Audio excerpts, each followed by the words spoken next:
Yo, it's Happy Sentence here. Another video, same day, kind of chilly. It's spring and Lethbridge, still snow on the ground, obviously, but yeah. What are we doing today? Today we're getting into a little bit of a pretty easy project because the motor's already out.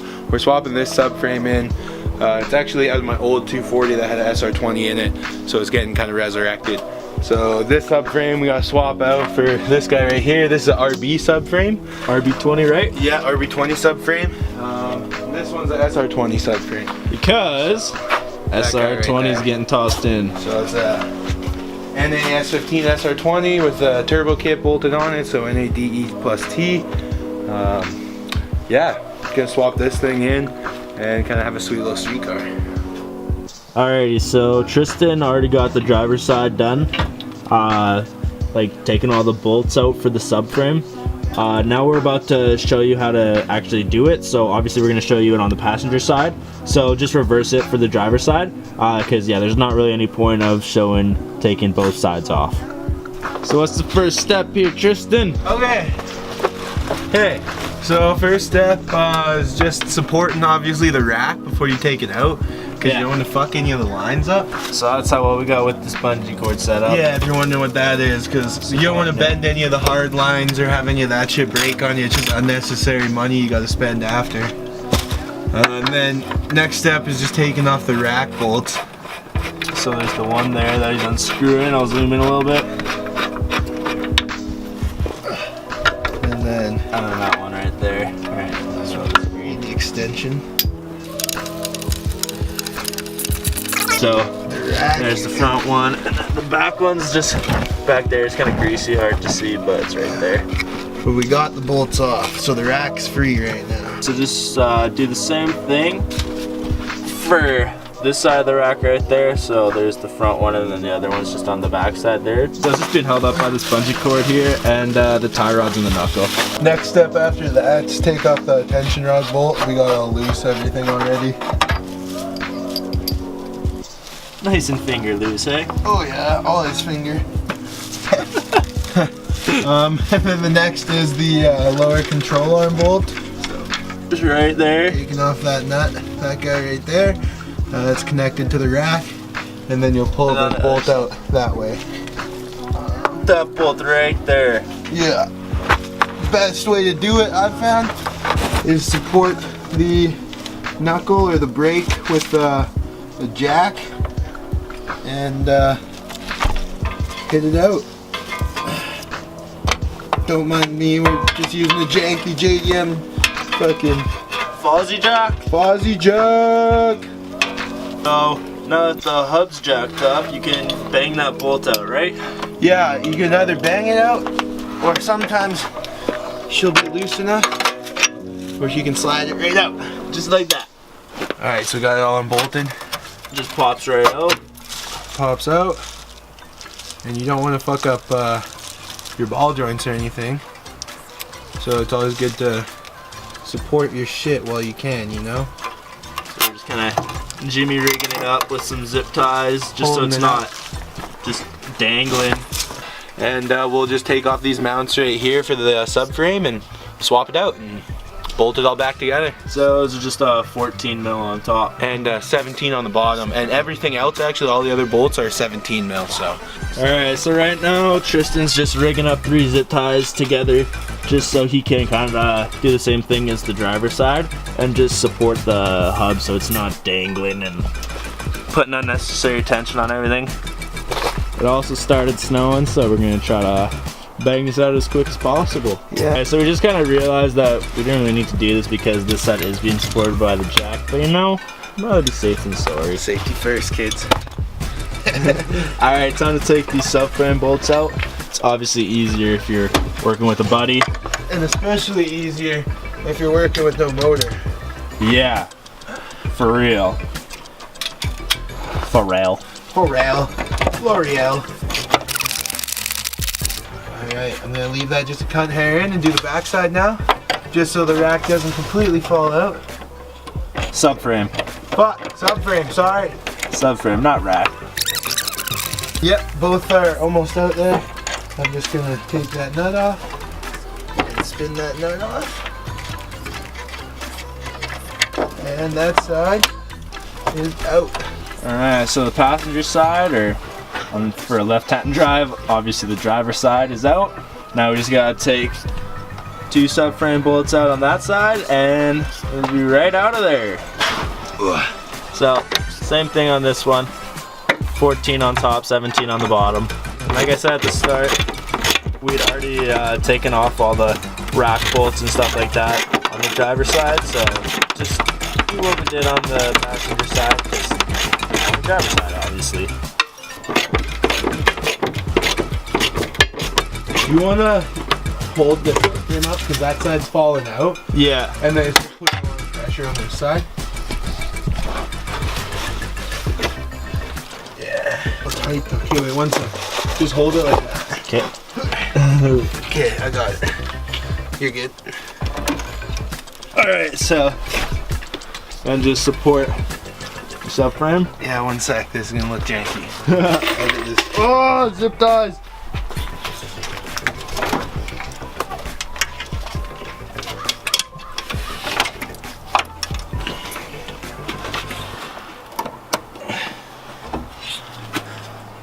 Jank. But I got that one out now. Alright. So we just had to support the subframe up on the other side just to take the pressure off so Tristan could get these subframes out.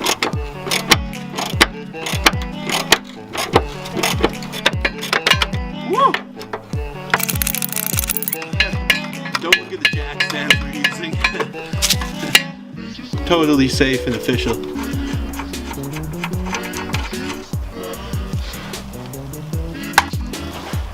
Get this shit out of here.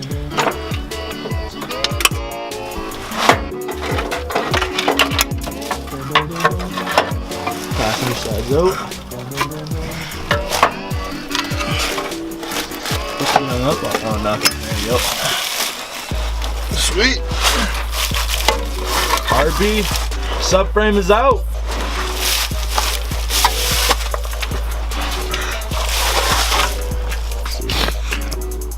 So I'm just taking off the rack guard and bushing there so I can swap it onto the new subframe.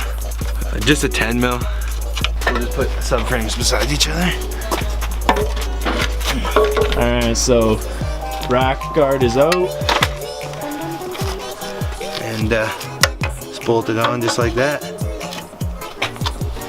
Old, new.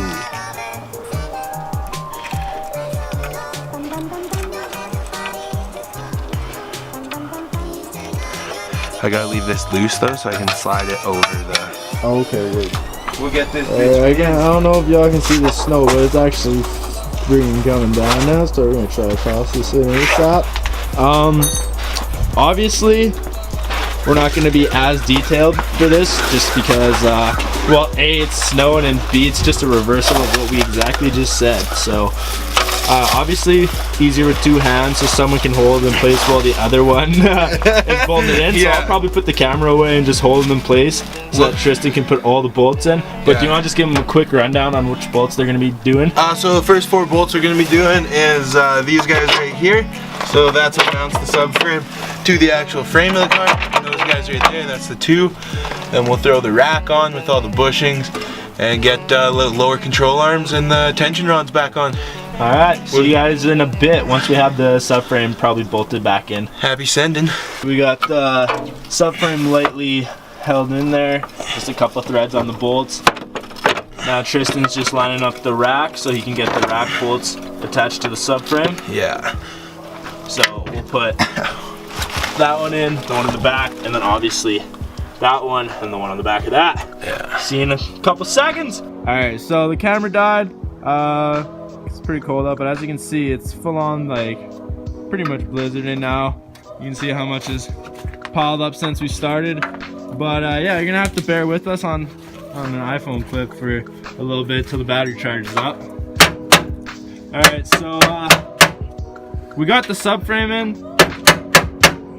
Rack's all bolted up. Now what are you doing? Putting the tension rod bolts on, and the lower control control arm bolts on. And I still gotta bolt up the rack on that side. The rack on this side's bolted up. Oh yeah, I didn't even see that. Yeah, that side's not bolted up yet. Yeah. Yeah, I still gotta do that side. But Almost done. almost done. Got it. That's the lower control arm bolt going into the subframe. So that's all snugged up now. Now all the suspension's all back in place. And we just gotta throw those 2 rack bolts in, snug everything up, and it's all good to go. Gang, gang. But we didn't film putting the bolts in for the suspension parts on the driver's side, like for the tension rod and the lower control arm. But yeah, obviously it's just the exact same as the passenger side. Time to bolt the last rack bolts into the subframe. So it honestly isn't. It's pretty easy. Can't even speak.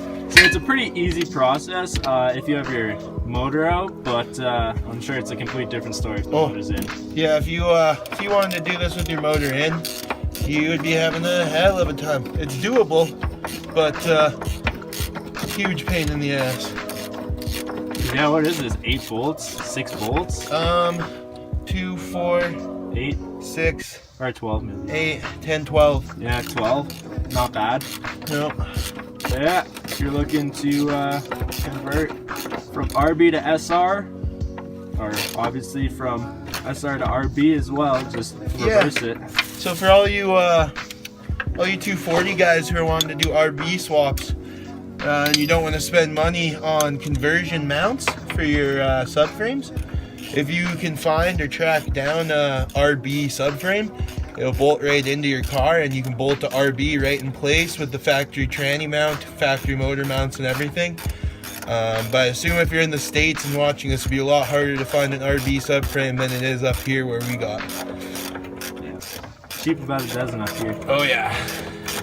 Snug up the rest of the suspension, but every bolt's back in place and ready to fucking drop a SR20 and hell yeah.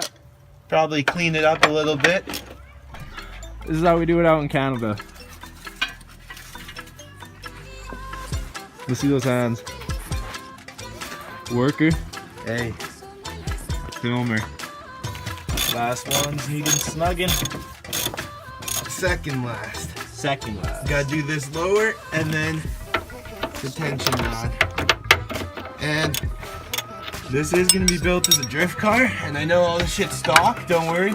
We'll be doing a how-to build your own angle kit on the R32 drift car. Word.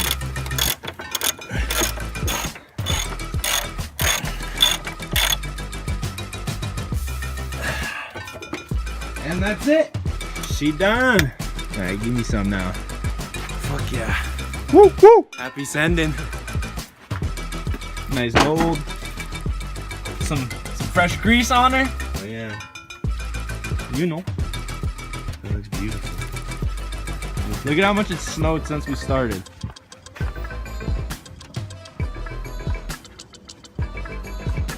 Hey.